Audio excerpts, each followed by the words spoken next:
በጣም ደስ የሚል ነው። ያው ሁላችሁም ተባብራችሁኛል። አህያው ተገንቷል። እንግዲህ አህያው ይሄ ነው። በቃ ትናንትና ማታ ነው የመጣው። ወላሂ ያው ቁም ነገር ነው የማወራው። ቁም ነገር በማወራ ሰዓት ያው ቀልድ አይምሰላችሁ። አህያው ተገንቷል መጥቷል።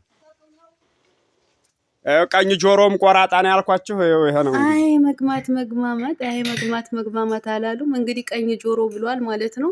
የአህያይቱ ቀኝ ጆሮ ቆራጣ ነው ያለው በስህተት ነው። የውሽሚት ቀሚስ ቆራጣ ነው ለማለት ፈልጉ ነው። እኔ የምለው ጀሚትዬ እኔ የምለው ከዚህ ሁሉ ለምንድን ነው ከፍ አድርገሽ የፓንትሽን ከለርን የማታሳየን? እንዱ የፓንትሽ ከለር ማለት ነው። እንዱ ያለማፈርሽ አንቺ ሴትዮ፣ እንዱ ያለማፈርሽ እንዲህ ከጉልበትሽ ዝቅ ምንድነው ዝቅ ነው ከፍ ያለ ቀሚስ ለብሰሽ እንደዚህ ቆራጣ ቀሚስ ለብሰሽ መተሽ እርጉዝ ሲያጫውትሽ ትንሽ እንኳ አታፍሪን? ደግሞ መቼ ነው የለቀቁት? ቤተሰብ ማንም ሰው እንዳይቀር ግብዣ አለ ቤት ያላል። በአመት ስንት ጊዜ ነው አንተ ቤት ግብዣ የሚኖረው? እንዶ በአመት ስንት ጊዜ ነው ግብዣ የሚኖረው? ለግብዣው ከምትጨነቃሽ አብሸብርዬ እኔ ልሙትልህ። እንዶ ምን አለበት አንቺ ሴትዮ ከጉልበትሽ ዝቅ ያለ ቀሚስ ልበሺ። እንዶ አታሰድብኝ። እንደዚህ አይነት የፓንትሽን ከለር የሚያሳይ ጭንሽን የሚያሳይ ቀሚስ ለብሰሽ እንደዚህ አትወላገጂ፣ አትወላከፊብኝ አትልም? እንደ ወንድ ልጅ ግብዣ አለ ቤቴ ብለህ እንደ ሆዷ ለመሳም ሆዷን ለማድመጥ ከምትሯሯጥ ማለት ነው። እሺ ምንድነው ሆዷን አደመጥክ? ምን አገኘ? እየተራገጠ ነው ቤቢ። አንተ አሸብር አባቴ በስንቱ ነው እንደዚህ የምታስወልደው አለ ልጁ። እኔ እኮ ግራ ገባኝ። አሁን ምን ለማድረግ ነው ሆዷን የምታደምጠው ማለት ነው? እንደ ሆዳችሁ ጠደድና እናንተ ውልክፎች ማለት ነው። አይውሽሚትዬ እንዱ ያለማፈርሽ እኔ ልሙትልሽ። እንዱ እኮ የቀሚስሽ ነገር እውነት አሁን እኮ ጎንበስ ብትል በኋላ በኩል አስባችሁታል። አንቺ እንደው አንድ ነገር ያዋርድሽ፣ ተዋረጂ። አሁን እንደዚህ ስንናገር እኮ ቀንተሽ ነው። መልካም የመቅናት ጊዜ ይሁንልሽ የምትሉ ሰዎችስ እንዶ ቅናትና ብልግና የተምታታባችሁ ተመልካቾች ማለት ነው። አሁን በዚች ልጅ ምኗን ነው የሚያስቀናው? እንዶ ማን ይሙት ምኗን ነው የሚያስቀናው?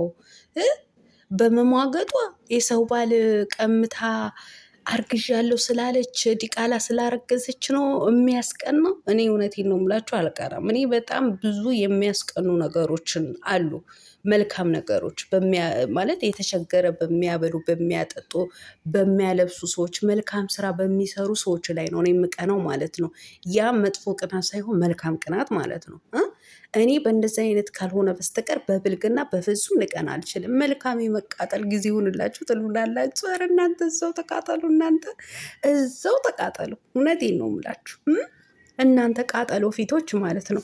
ባይሆን ይቺ ዝሙተኛ ሴት ማለት ነው ልብስ በስርዓቱ ልበሺ፣ እንዶ ጭንሽን እያሳየሽ አትምጪ፣ ከጉልበትሽ ዝቅ ያለ ቀሚስ ለብሰሽ ነይ ብላችሁ ምከሯት። እውነቴን ነው ጀግና የአብርሽ ጠንበለል አንቺ ጀግናንሽ እያላችሁ ይኸው ራቆቷን እንድትመጣ አደረጋችኋት ማለት ነው። አሁን ታዲያ በዚች ራቆቷን ሴትዮ ምኗ ነው የሚያስቀናው? በዚች ባለጌ ሴት ምኗ ነው የሚያስቀናው? ዛሬ ራሱ በሰራሁት ቪዲዮ ብዙዎቻችሁ መልካም የመቃጠል ጊዜ ብላችሁኛል ማለት ነው። በጣም ነው እንደ የተቃጠልኩት። እናንተ ተቃጠሉ እንጂ የዝሙት ደጋፊዎች ማለት ነው። መቼ ብሮታ አቃጥላ ልትደፋችሁ ነው። አቃጥላ አፍጢማችሁ እንደዚህ ድፍት ልታረጋችሁ ነው። እኛ በፍጹም በባለጌ ሴት አንቃጠልም። እኔ በጀግና ሴቶች ነው በቃ ጀግና ሴቶች ሳይ በቃ ምነው እኔም እንደነሱ ብሆንኩኝ እላለሁ ማለት ነው። አዎ ሰምተሻል እያንዳንድሽ ማለት ነው። ምድረ ራቆታ እና ጋሽ አሸብርዬ እንግዲህ መልካም የማድመጥ ዘመን ይሁንልህ እልሃለሁ ማለት ነው። በግራ ሮታ በቀኝ ውሽሚት እንግዲህ መልካም የማድመጥ ጊዜ ይሁንልህ። መልካም የማድመጥ ጊዜ። እውነት ግን ጋሽ አሸብር እውነቴን ነው የምልህ ሆድ ከማድመጥ ይልቅ ውሽማህን ስነስርዓት ያለው ልብስ ልበሺ በላት። ለነገሩ በቀደም እያልኳት ነበረ፣ በእርግዝና ሰዓት እንደዚህ አይነት አጫጭር ቀሚሶች አይፈቀድም ምናምን እያልኳት ነበረ። አውልቂ ማለት ነው ያለብህ ማለት ነው። ኮስተር ቆፍጠን ብላ አውልቂ። እንደዚህ አይነት ጭንና ፓንት የሚያሳይ ቀሚስ እንዳትለብሺ፣ እንዳትዝረከረኪ። በቃ ተዝረክርከሽ አግኝተሽኛል። አሁን ከዚህ በኋላ እንዳትዝረከረኪ በላት እሺ። ይሄ የኔ መልእክት ነው። ለማንኛውም ወዳችኋለሁ። ላይክ፣ ሼር፣ ሰብስክራይብ ማድረጋችሁን እንዳትረሱ። መልካም ቀን።